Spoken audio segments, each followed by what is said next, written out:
Hey CS Dojo, it's YK here. In this video, I'm going to cover what functions are and how to use them in Python. And using a function, by the end of this video, you'll be able to create a BMI calculator similar to the one we created in the last video, but you'll be able to use this one repeatedly for many different people and many different variables. I'm also going to cover what comments are and how to use them. And as usual, I'll put the outline of this course below so you don't have to watch the whole thing. Let me first begin by answering a question though. Kalichi, I think, says, "Hello CS Dojo. Although I downloaded Jupyter on my MacBook, I was unable to open your Jupyter Notebook sample files." So if you download a sample file, for example from csdojo.io/python2 for the last video, if you just click the file that you just downloaded, this one on desktop, it actually won't open it. So what you need to do instead is you need to launch Jupyter Notebook in any way you'd like to launch it. I'm going to use Anaconda Navigator here. And once you launch Jupyter Notebook, within the Jupyter Notebook UI, you need to go to wherever you downloaded the file, for example, desktop, and then click the file that you just downloaded within Jupyter Notebook. And that way you'll be able to open the file and then use it and edit it. And for this video, you can just go to csdojo.io/python3 to download the sample files. Now with that out of the way, let's dive into our main topic today, which is what are functions. Just like usual, I created a folder called Python Tutorial 3 on desktop and a new notebook file called what are functions. So there are actually a few different ways of looking at functions. A function, one way to look at it is that it's a collection of instructions, or it's a collection of code. And notice here that these lines I wrote here, they're not pieces of Python code. They're something called comments. So comments are used to comment on the code that we're going to write below. So you can use it to, for example, explain what variables you're defining and what functions we're going to define and so on. And we can tell that these two lines are comments because each of these two lines begin with the pound sign or the hashtag. So a function can be simply a collection of code. Let's see an example of that. Def function1 parentheses colon print print double quotes r2 and then print this is outside the function. This whole block says def for define, so define the following function and then give it a name which we can choose, and we're going to call it function1. We can call it any name we want, for example function 123 or fun. Let's keep it at function1 for now, and then parentheses colon. So a combination of all of these things are important. Def, the function name, parentheses, and colon. 4 spaces, print r, and 4 spaces again, print r2. And these spaces in front of these two lines are really important, just like with if-else statements, to show that these two lines are part of this function. If you had, for example, 4 spaces here and 5 spaces or 3 spaces, it just wouldn't work. And as you can see, outside of this function, we have a print statement that prints this is outside the function. Let's see what happens once we load or run this cell. As you can see, only this line has been printed. This is outside the function.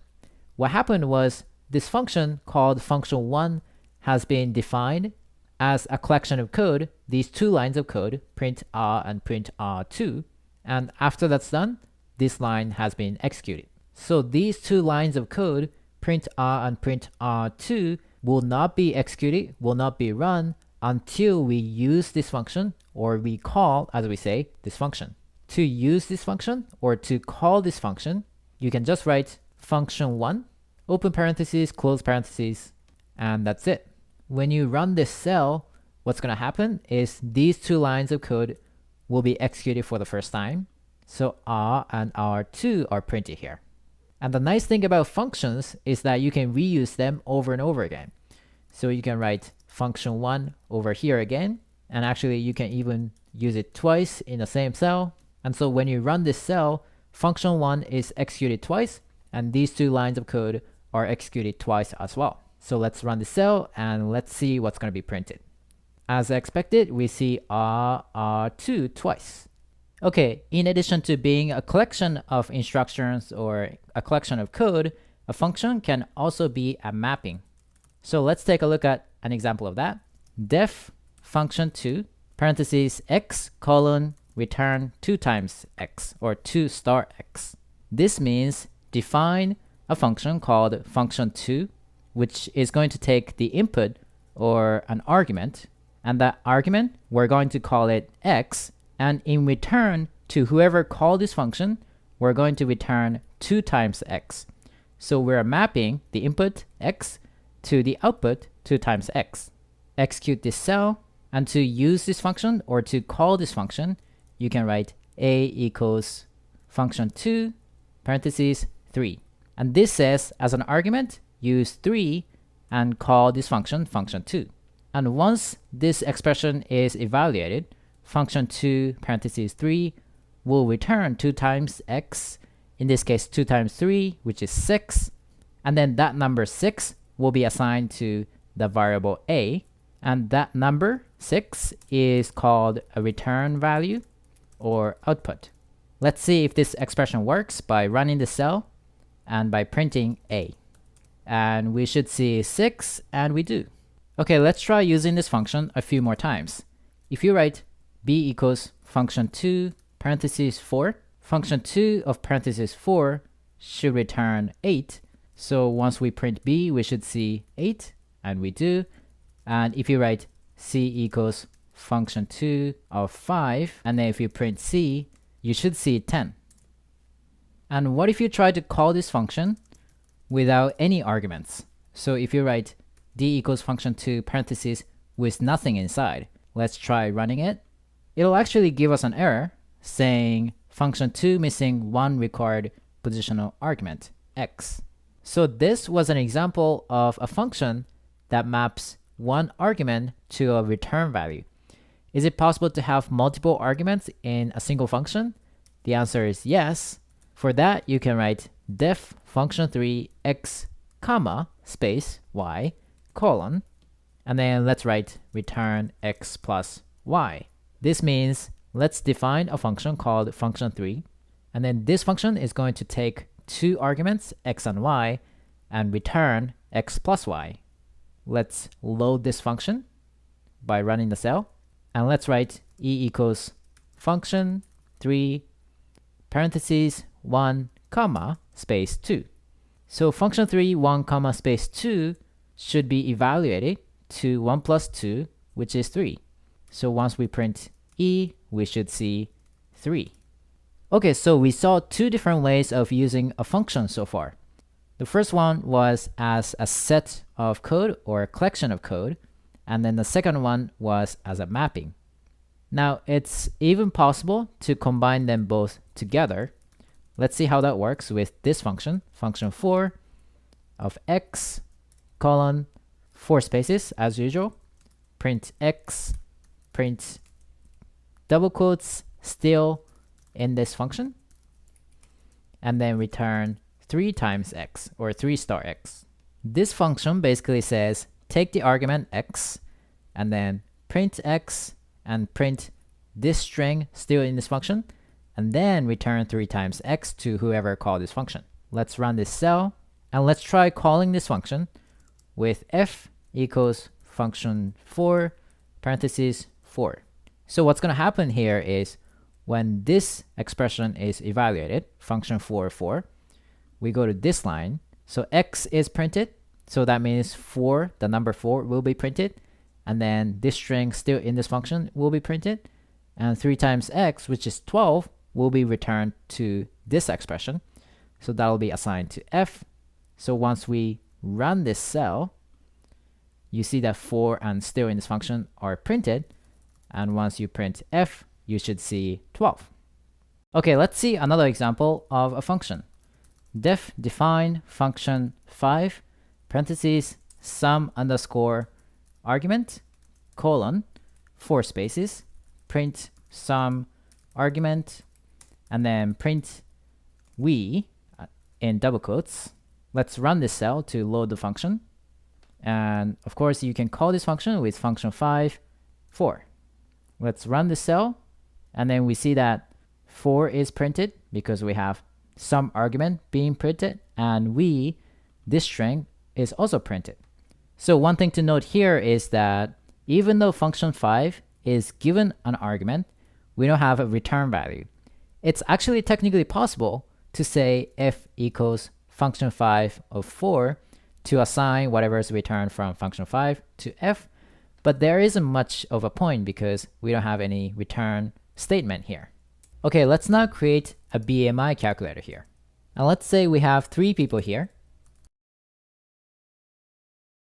We have a hypothetical person named YK here, whose height is 2 meters and whose weight is 90 kilograms.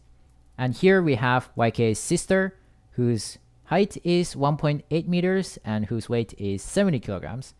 And YK's brother is 2.5 meters in height and 160 kilograms in weight. What if we wanted to calculate the BMI for each person and determine if each person is overweight or not?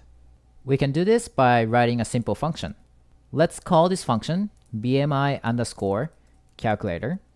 And then this function is going to take 3 arguments: name, height in meters or height underscore m, and then weight in kilograms or weight underscore kg.